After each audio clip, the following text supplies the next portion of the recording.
எப்பேற்பட்ட காதல் பார்த்தீங்களா அப்படிங்கிற மாதிரி வந்து இப்போ மனோஜன் ரோகிணியோடைய காதல் காட்சிகளை அடுத்து ஒரு வாரம் டு 2 வாரம் டு 3 வாரம் பார்க்க வேண்டியது இருக்குன்னு நினைக்கிறேன். ஏன் அப்படின்னா வந்து மனோஜுக்கு கண் பார்வையில் ஒரு பிரச்சனை இப்போதைக்கு கண்கட்டை திறந்து எல்லாத்தையும் சரி பண்ணி ஒரு சர்ஜரி ஏதாச்சும் பண்ணுற வரைக்கும் இவர் இப்படி தான் இருப்பார் அப்படின்னு சொல்லலாம்.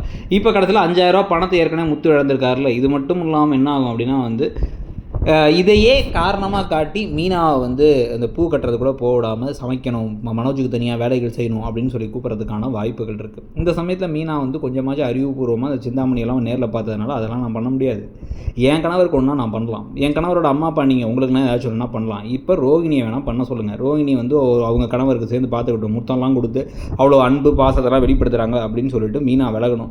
அத்தை சரிங்க அத்தை, என்ன இருந்தாலும் பாவம், ஏங்க நீங்கள் பேசாமல் இருங்க, என்னதும் கோவம்லாம் படாதீங்க, நான் வெக்கம் இல்லாமல் மானம் இல்லாமல் டோர்மேட் மாதிரி தான் கிடப்பேன் அப்படின்ட்டு பழைய பாகியலட்சுமி மாதிரி மீனா மாறுற காட்சிகள்னு பார்க்குறதுக்கான வாய்ப்புகள் இருக்குது. ஸோ இதுக்கு நடுவில் வந்து ஆனால் வந்து மனோஜ் அப்படியே ரோகிணி மேலே ரொம்ப டிபெண்ட் ஆகிறது.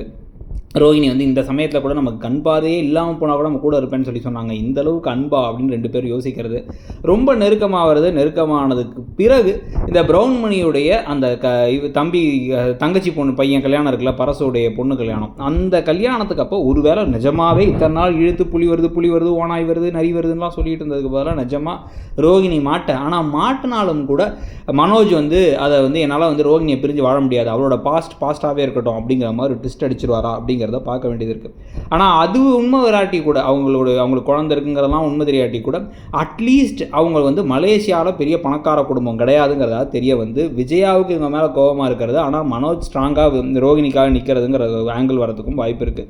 எது எப்படியோ கதையில் பல விஷயங்கள் அடுத்தடுத்து நடக்க போகுது. நடுவில் சீதா கல்யாணம், அதில் அந்த அருணுக்கும் இவருக்கும் முத்துக்கும் இருக்க பிரச்சனைகள்லாம் வரப்போகுதுன்னு வச்சுக்கிட்டாலும் கூட இப்போ கதை போகிற போக்கு ரொம்ப போர் அடிக்கிற மாதிரி போகிற மாதிரி தோணுது. உங்களுக்கு என்ன தோணுதுங்கிறத சொல்லுங்கள். தேங்க்யூ.